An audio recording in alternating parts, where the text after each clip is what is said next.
Sean bienvenidos a la sección del Team Humanidad. Un gusto tenerlos aquí.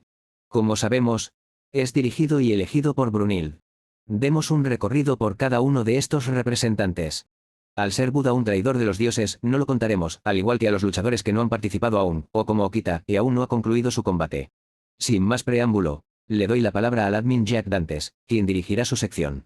Bueno, para hablar de los Einerger nos centraremos en 3 puntos clave: hablar de cada uno de los participantes del torneo, como personas reales y su historia de vida vista en el torneo, algunas curiosidades sobre los peleadores, lo que gusten agregar más allá de lo que se haya platicado, siendo las motivaciones de Brunilda al escogerlo y sus propios motivos para participar en el torneo. Bueno, retomando lo del vídeo anterior, podemos recalcar los aspectos básicos acerca de los Einerers de SNV. Como mi pana dijo, es una cuestión interesante la que tomaremos hoy primero. Como sabemos, me gustaría desempolvar algunas cuestiones tocadas en otros vídeos. Como vimos, los humanos que conforman este bando son interesantes a su modo, y todos poseen motivaciones para haber sido escogidos y, sobre todo, por las que aceptaron unirse al bando que pelearía contra los dioses. Primero, empezando por el orden de combate. Lu Bu, como personaje fuera del manga, fue alguien bastante tosco y salvaje. Incluso es llamado un traidor legendario, pero sin duda era fuerte y muy buen guerrero. Según entendí, al final él también murió con la idea de enfrentarse a otros seres más poderosos en el más allá. Es una curiosidad interesante cómo esto pasó en el manga. Al final, se ve su fascinación por el cielo y cómo concluyó teniendo un cierre bastante genial de personaje, aunque su participación es infravalorada.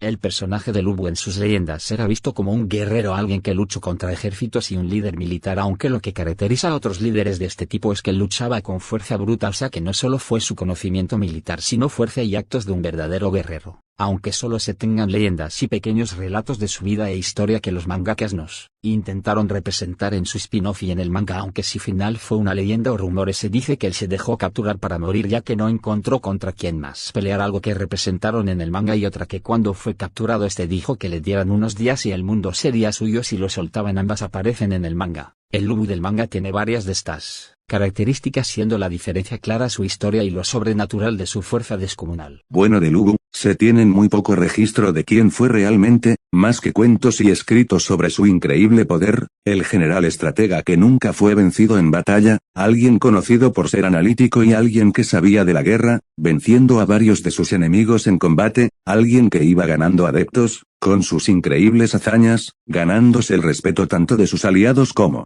de sus enemigos, aunque de su vida no se tenga tanta evidencia, fue alguien que existió y es recordado como un fiero guerrero en el campo de batalla. Por supuesto, es así como este personaje llegó a la mitología, con fantasiosas historias de los 3 reinos, al grado de ser llamado el Aquiles de China, o al menos eso oí una vez. Por supuesto, hay detalles interesantes a destacar. Como dice este era alguien implacable y algo tosco, podríamos llamarlo colérico, ya que no tomaba muchas cosas en cuenta antes de actuar, algo que vimos en el Lu Bu del manga. Aparte de eso, sí es considerado un gran militar, y de cierta manera, aunque en el manga no se le detallara esta parte, fue Chen quien fue puesto como el cerebro. Lu Bu tenía un gran sentido de compañerismo, ya que podía enfrentar solo a los enemigos para salvar la vida de sus hombres en el spin-off. Es clara la idea bélica de este personaje, quien convivió en una época salvaje y hostil, donde había guerras fieras en China. Esto es real y también se muestra en el manga, así que él tenía la sangre marcada de por sí. No olvidemos que su título oficial o apodo de guerrero era el cortador de los cielos, o en algunas traducciones inigualable bajo los cielos. Se popularizó en el siglo XVI en la novela de romance de los 3 reinos, al igual que se le conoce como el guerrero más fuerte de China, siendo visto igual como un semidios o un señor de la guerra, comparando su fuerza como algo divino entre sus fieles. Algo que lo caracteriza o que muchos lo comparan es que él sería el Aquiles de China, o sea un héroe guerrero, un militar con fuerza descomunal. Nota: no se le compara o suele comparar con otros guerreros mitológicos como Hércules o Perseo, debido a que estos no formaban parte del ejército sino que eran héroes, y Lu Bu era un guerrero, no buscaba el bien de un pueblo, solo avanzar hacia sus metas. Aunque no se sabe, o por lo menos no tenemos registros de su comportamiento con sus soldados, podemos teorizar que al menos el Lu Bu histórico no fue malo con ellos o un líder militar perverso, pues algo que caracteriza a esos es que siempre tienen relatos de cómo mataban, torturaban o castigaban a sus soldados si le fallaban, algo que Lu Bu no tiene al solo contar con sus leyendas de peleas. Algo curioso que leí de Lu Bu es que en verdad no existe una representación física de él, ya que no se tiene un registro exacto. Las que existen son solo representaciones. Supongo que al decir que podía hacer grandes hazañas no sabían cómo era en verdad su cuerpo, ya que uno fornido quizás no era ágil o uno muy flaco quizás no sería muy fuerte. Todo lo que se sabía es que tenía su lanza y un caballo. Eso es bastante cierto, no se tiene un registro fiel de cómo lucía realmente Lu Bu, solo vagas referencias, como ya ha indicado Rogelio, de que tenía una lanza y un caballo, aunque si realmente existió o no, es algo que seguirá siendo un misterio, puesto que como ya se dijo con anterioridad, solo hay registros por escrito de hazañas y demás sobre quién fue realmente Lu Bu. Exacto, aunque a diferencia de los mitos o leyendas se toma como un personaje real al haber tenido registros fijos o continuos, a diferencia de otras leyendas o personajes que a ciencia cierta no se sabe si existieron, como lo serían Hércules o el rey Arturo, pues se piensa que estos existieron, pero claro, sus hazañas ya fueron exageradas y algunas fantasiosas, y dado que Lu Bu no tenía alguna que tenga que ver con magia o dioses y por ser más una historia de un guerrero militar, se toma como un canon de la historia china. Pues, técnicamente, sí es reconocido como un personaje histórico, pero de nuevo, la mayoría de sus relatos son dichos como fantasía. Además, en esas épocas ya sabemos que la historia oficial tenía tintes míticos por lo de ser relatos orales. Considerando como otra curiosidad, dentro de su apodo más famoso, el General Volador, es otro de sus títulos. Me parece interesante que dominara el arco aparte de su lanza, por lo que era un guerrero completo para ese tiempo, ser experto en la montura y usar esas armas. Incluso, algo curioso es que se le llamó el Cortador del Cielo, algo que nos sonará familiar al hablar del manga, de nuevo por sus capacidades como jinete. Bueno, eso sí, no te puedo asegurar que sus leyendas fueran ciertas, pues las que se tienen registros son las mismas de su spin-off, las cuales son, por ejemplo, que era igual de rápido que su caballo Liebre Roja, aunque este tiene su propia historia y era un caballo indomable que solo fue domesticado por Lu Bu. Si pelea con Don Zhou y sus guerreros, que lanzó un asta de bandera demasiado lejos, que venció a varios generales en un duelo en las puertas de un reino. O sea, son relatos que quizás pasaron y que la historia de China se tiene registro, pero que quizás no fueron de como se dicen. A lo mejor, y si Lu Bu fue un hombre de grandes características, quizás sí mató a los guerreros y al Don Zhou, pero el cómo es el que no se sabe. Según tengo entendido, el General Volador fue su apodo debido a la agilidad y destreza que demostró en la batalla, como si estuviera volando. O sea, era rápido y ágil, y si igual se me hace algo genial que supiera usar arco y lanza. Tengo entendido que esas eran sus únicas armas, nunca usó espada en sus combates y ninguna otra. Bueno, de Lu Bu, poco se sabe sobre quién fue realmente, pero lo poco que sabemos de él, es sobre alguien con un gran carácter, una mente estratégica y valentía en el combate, sin duda alguna, alguien que si bien fue fiero en el combate, también tenía estrategia al momento de entrar en batalla. Bueno, en cuanto al manga y anime, Brunhilde reclutó a Lu Bu por su fuerza y destrezas. El no ser derrotado en batalla cuando estaba vivo, pudo darle una razón a la valquiria para reclutarlo, dado que observó habilidades de combate extraordinarias en las hazañas de Lu Bu, y la ferocidad de combate del guerrero, lo tomó como una oportunidad para darle batalla a los dioses. En cuanto al combate contra Thor, demostró en varias ocasiones esa fuerza y estrategia del combate, poniendo a Thor en aprietos en unas ocasiones. Tanto Thor como Lu Bu estuvieron a la par de su combate y hubo un claro ganador. Los motivos principales de Brunhilde para haberlo reclutado fue más su arrojo en combate y su fuerza, el nunca ser vencido, fue tal vez el aliciente que tomó en cuenta la valquiria para reclutarlo, y el motivo para ponerlo en el primer combate, fue más un combate entre individuos que nunca habían conocido la derrota que otra cosa. Bien. Pues sí. Tienes razón. Lu Bu era un implacable guerrero. Como sabemos, en su spin-off vivió un tiempo lleno de conflicto y era tan fuerte que se aburría del ambiente. Así, era un pez grande en una pecera pequeña. De hecho, él mismo, en su historia, de por sí contaba con esas ideas de enfrentar a un dios, como lo era el emperador de Jade. Por lo que Brunhilde, como vimos, sabía de él, y por la reacción de Geir, las valquirias reconocían a Lu Bu como un monstruo. De hecho, Lu Bu me parece que no luchó tan mal como muchos dicen. Después de todo, esquivó el martirio a tiempo y se salvó de morir varias veces. Lo que pasó es que se puso a competir con Thor en fuerza, y eso fue su error.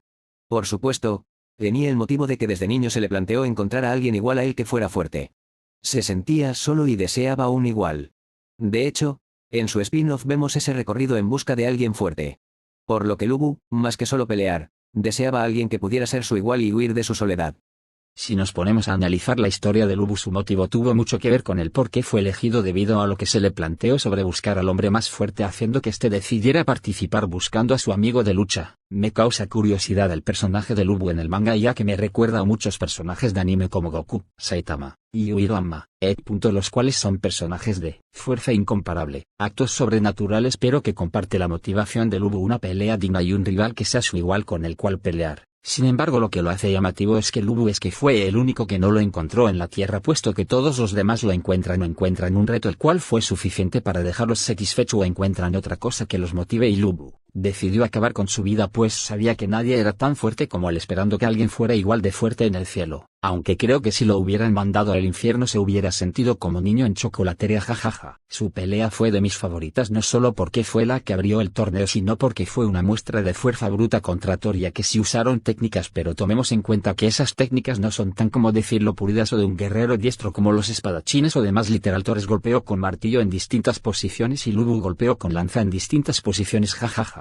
Pero sin embargo esto fue lo que me encantó, no hubo técnica que los dejara en superioridad, el otro fue fuerza bruta contra fuerza bruta, aquel que nació más fuerte en la tierra y el que nació con poder en Asgard. Mi opinión es igual que la de Shiva, él dio todo en su pelea, no como la opinión popular de que él no dio todo o estuvo en desventaja, puesto que en verdad no lo estuvo, pues como vimos Lubu tiene fuerza como para atravesar a un hombre con solo su puño, frenar hemorragias con sus músculos, extraer veneno con su boca y aguantar gran cantidad de dolor, solo que la otra cosa que él quería era luchar con su alabarda retando el martillo de Thor con su propia arma. Bueno, ahora pasemos a hablar del segundo combatiente Einerger, Adán, conocido por ser el primer humano creado por Dios, a su imagen y semejanza, un humano. No se tiene una descripción viable de su aspecto, lo que se sabe son solo conjeturas o suposiciones sobre quién fue o cómo era, viviendo en el paraíso, siendo el amo y señor de todo el Edén, hasta que Dios le crea a una mujer en dando una de sus costillas, siendo esta mujer llamada Eva, con quien compartía el paraíso, trata que Lucifer, en forma de serpiente, tentó a Eva, incitándola a comer del fruto prohibido y ella, tentando a Adán para que también consumiera de dicha fruta, siendo reprendidos por Dios al haberlo desobedecido y condenándolos a ser expulsados del Edén, siendo Adán condenado a culabrar la tierra y con su propio esfuerzo, conseguir lo necesario para sobrevivir y Eva, a sufrir los dolores del parto como parte de su castigo. Ya en la tierra, y después de un tiempo, logran concebir dos hijos, siendo llamados Abel y Caín, siendo que el segundo termina matando al primero por envidia, y un tiempo después, nace Set, tercer hijo de Adán y Eva, viviendo Adán hasta la edad de 960 años, ya que en esos tiempos bíblicos, aún se podía vivir casi eternamente, aunque no para siempre.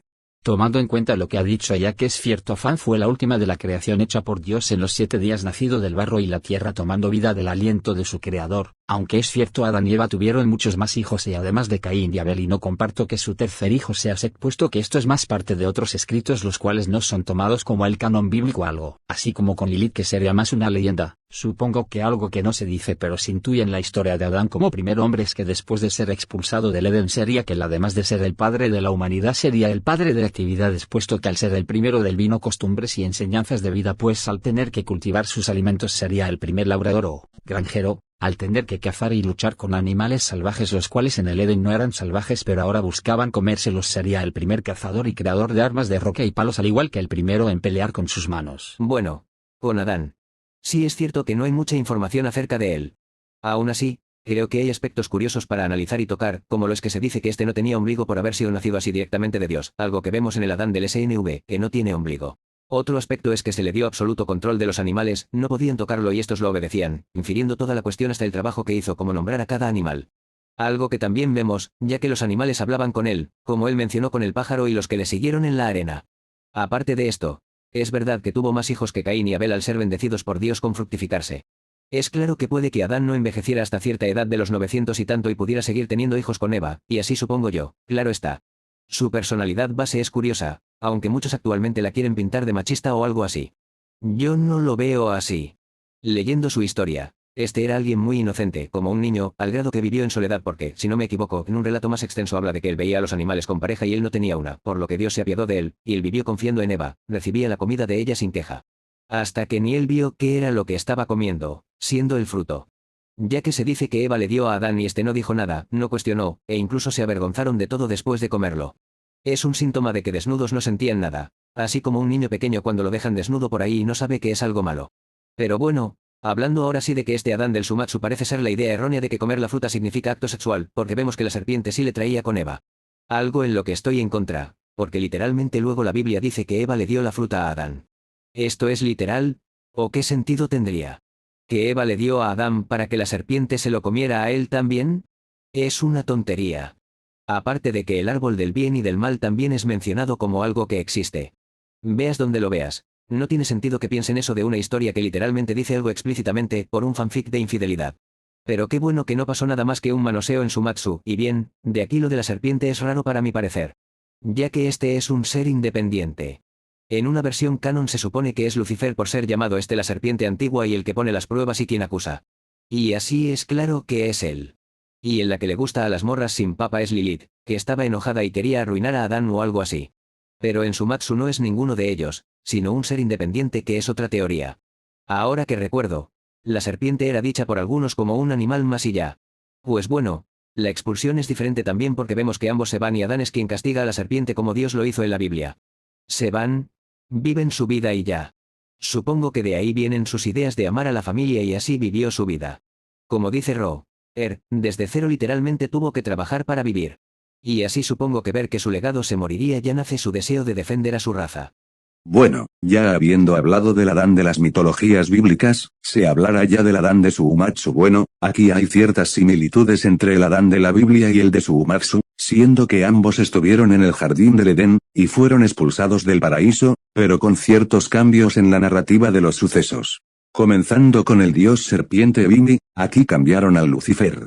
Transformado ya que, como se vio más adelante, fue parte de un canon distinto al bíblico, este mismo Dios, intentó propasarse con Eva, y ya que esto no pudo ser, decidió inculpar a Eva de consumir el fruto prohibido en una corte celestial, en vez de Lucifer tentando a Eva a consumir dicho fruto, siendo el dios serpiente quien realmente había mordido el fruto en el anime, siendo Eva juzgada y expulsada, llegando Adán, dándole mordidas a cada manzana y escupiéndolas, para tomar a Eva e irse del Edén, no sin antes darle su merecido a Ebimi por haberse querido propasar con Eva.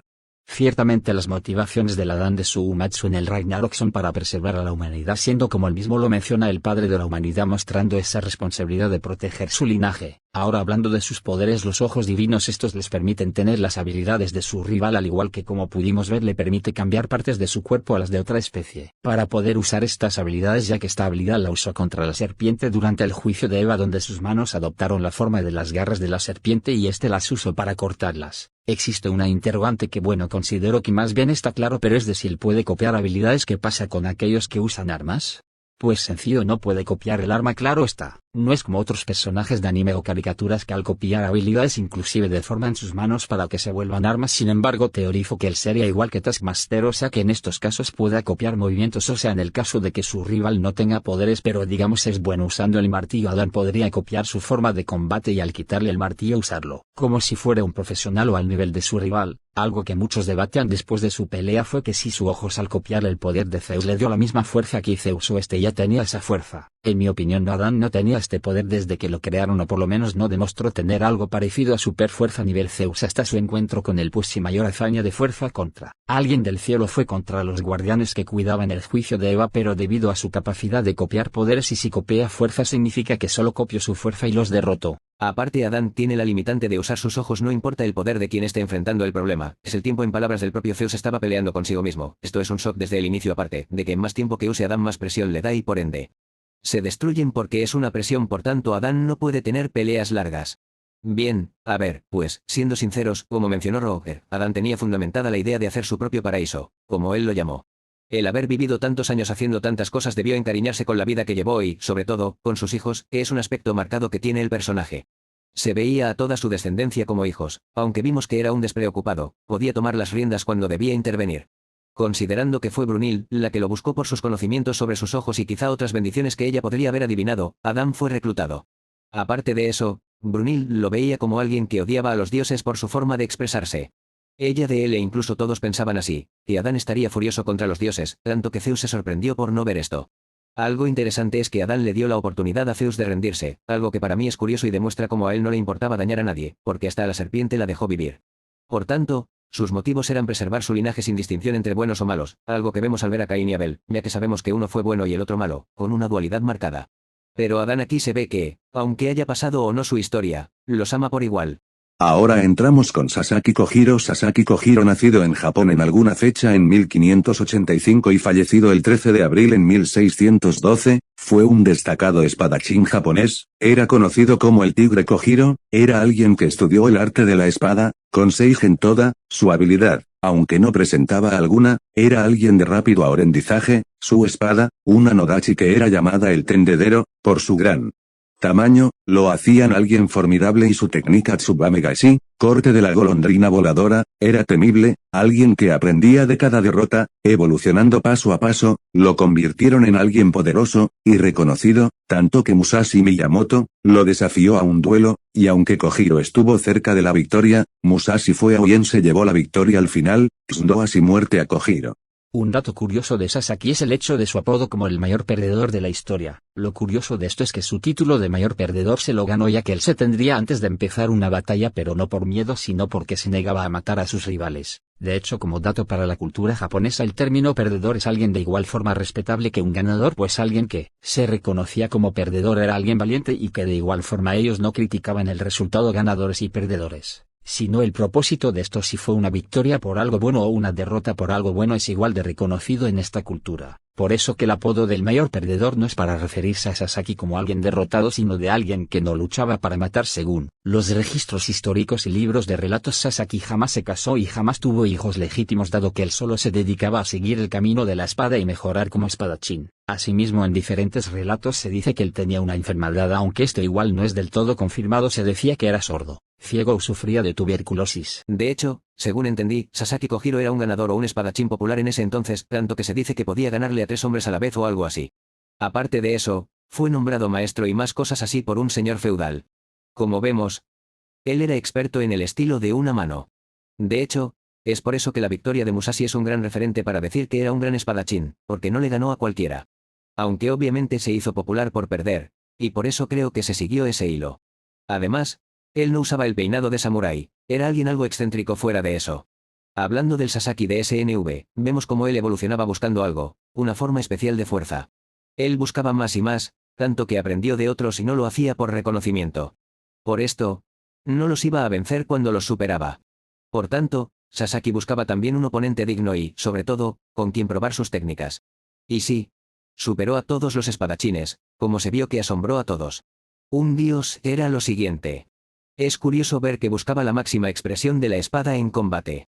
Ciertamente Sasaki tuvo victorias, claro, o sea, no siempre perdió, no siempre se rendía. Como mencioné, su nombre de perdedor fue dado por su forma tan peculiar de perder al rendirse, no por miedo sino por negarse a matar a su rival. Hablando del SNV, más que buscar a un rival digno o alguien con quien usar su técnica o tener una técnica especial con quien usarla, no, él buscaba rivales fuertes para poder mejorar, o sea, no era alguien específico para él, era cualquier espadachín avanzado, era un digno oponente del cual aprender y mejorar. De ahí que tuviera tantos rivales en su vida para ser derrotado por ellos o rendirse y luego ir a entrenar hasta copiar sus técnicas y superarlas, siendo los primeros su maestro y compañeros del dojo y el último aquel que le dio muerte, Musashi. Sin embargo, como pudimos ver en el capítulo, cuando luchó con Musashi sintió algo nuevo con su rival, un duelo a muerte dándolo todo, sintió que alcanzó un estado de fuerza necesario para derrotarlo, lo cual volvió a pasar contra el dios Poseidón. Cuando se encontraba casi derrotado, él sintió que quería aún luchar y evolucionar sus habilidades. Ahora, hablando de técnicas y talento de Musashi, como pudimos ver, él no tiene talento natural o poderes de nacimiento, todo fue gracias a su entrenamiento. Sin embargo, esto le dio un super sentido o habilidad de escanear a su rival y a base de esto tener duelos mentales, pudiendo adivinar sus movimientos y habilidades, así prevenirlas o contrarrestarlas. Al igual que su entrenamiento fue más en la naturaleza, copiando conductas de animales y sus métodos de caza para poder fortalecerse. Su ataque principal, el corte con el tendedero Sumaegaeshi, o como se escribe jajaja, el cual es lanzar un ataque de su espada de arriba hacia abajo para después con todas sus fuerzas dar la vuelta a la espada y atacar desde abajo con la misma velocidad. También posee movimientos de otros espadachines, aunque tenía todas las técnicas especiales de los espadachines. A mi consideración le faltó un poco más de técnicas de ataques, pues solo usó los movemos de espada. La única que usó fue el corte doble de Musashi, con la cual derrotó a Poseidón, haciendo que sea algo irónico, pues logró su primera victoria y la derrota del primer dios y ser el primer humano que mató a un dios con la técnica que lo mandó al otro mundo. En el anime cuando Brunilde se entra que Poseidón es el tercer combatiente, Sasaki pide ser el quien combata, y sabía que era el oponente indicado, dado sus destrezas y habilidades, la demostración que realizó frente a Brunilde, incluso Brunilde alaba su técnica y la lleva al nivel de un maestro de la espada ya en su combate contra Poseidón, se puso a dar una muestra de su ingenio y habilidad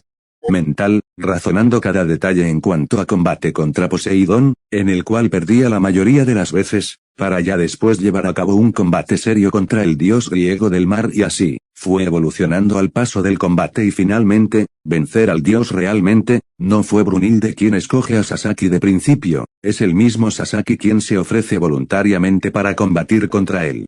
Dios, las motivaciones de Sasaki eran encontrar a un oponente con el cual poder llevar sus habilidades y aprendizajes a un nuevo nivel y por Brunilde, no tuvo una motivación tan profunda en ese momento, lo eligió por ser el único que se adecuaba al estilo de Poseidón en combate.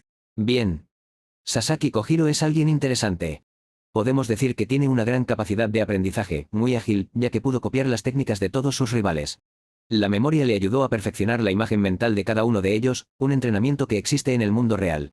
Aparte, la previsión, algo que vemos en varios animes, es interesante cómo se representa en Sasaki, combinando esto con el instinto espacial, algo extrasensorial, ya que, como se dijo, sintió todo el ambiente, algo que también es un ejercicio más o menos real cuando se vendan los ojos. Un estado muy elevado por lo que Sasaki Kojiro demostró una adaptación interesante y menor, aunque más que eso, él aprendió del mismo Poseidón. Al ser un maestro que entrenó 400 años, ese tipo de pasión y hambre de conocimiento debió ser algo que Brunil vio como positivo en Kojiro, ya que, como dijimos, Brunil conoce a todos los humanos que tenía en la mira. Seguro que ver que Sasaki deseaba más allá, porque supongo que la mayoría de los muertos solo descansan, pero Sasaki estaba activo en el entrenamiento. También su entusiasmo, ya que perdió y murió, en cualquiera eso pudo haberlo hecho estar frustrado o enojado por perder. Sasaki, como vimos, estaba decidido desde ofrecerse sin importar las consecuencias o quién fuera el oponente. Algo que es positivo, ya que el nunca rendirse y ser insistente siempre en algo para mejorar a sí mismo te ayuda a subir más allá de donde cualquiera puede llegar. Al menos eso puedo yo decir. Las motivaciones y como vimos, el espíritu de la espada es algo muy metido en los samuráis. Una ideología así, disciplinada, siempre lleva a la búsqueda de excelencia, y quizá Brunil le dijo que probara su entrenamiento en esta oportunidad. Aunque igual, para mí, Sasaki no debió ganar, pero su capacidad tiene cierto sentido.